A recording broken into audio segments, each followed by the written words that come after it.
disposition et de les maintenir surtout,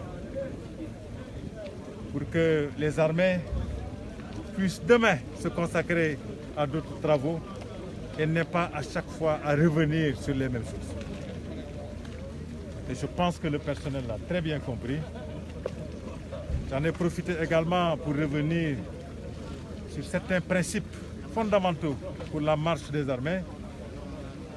Principe de discipline, parce que l'armée c'est la discipline.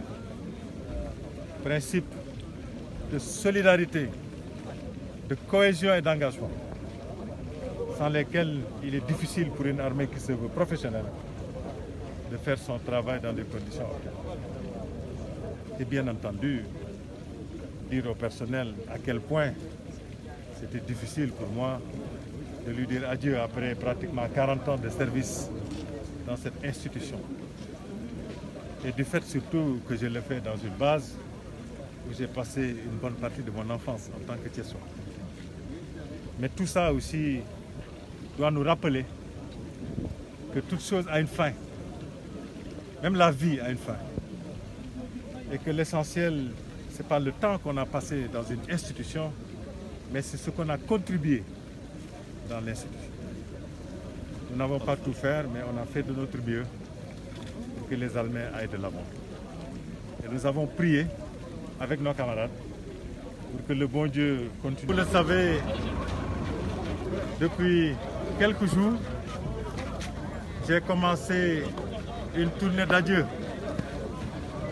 aux armées.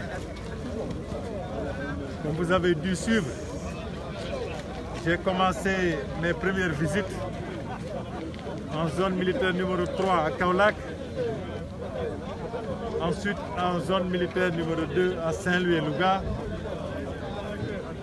plus tard en zone militaire numéro 5 à Ziguinchor, Bignona et Mbissine,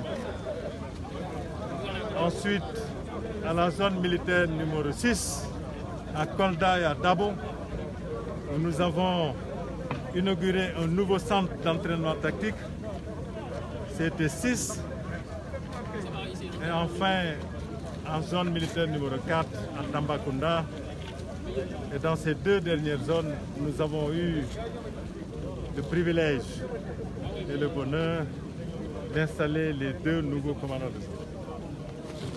Et aujourd'hui, je me retrouve ici en zone militaire numéro 7.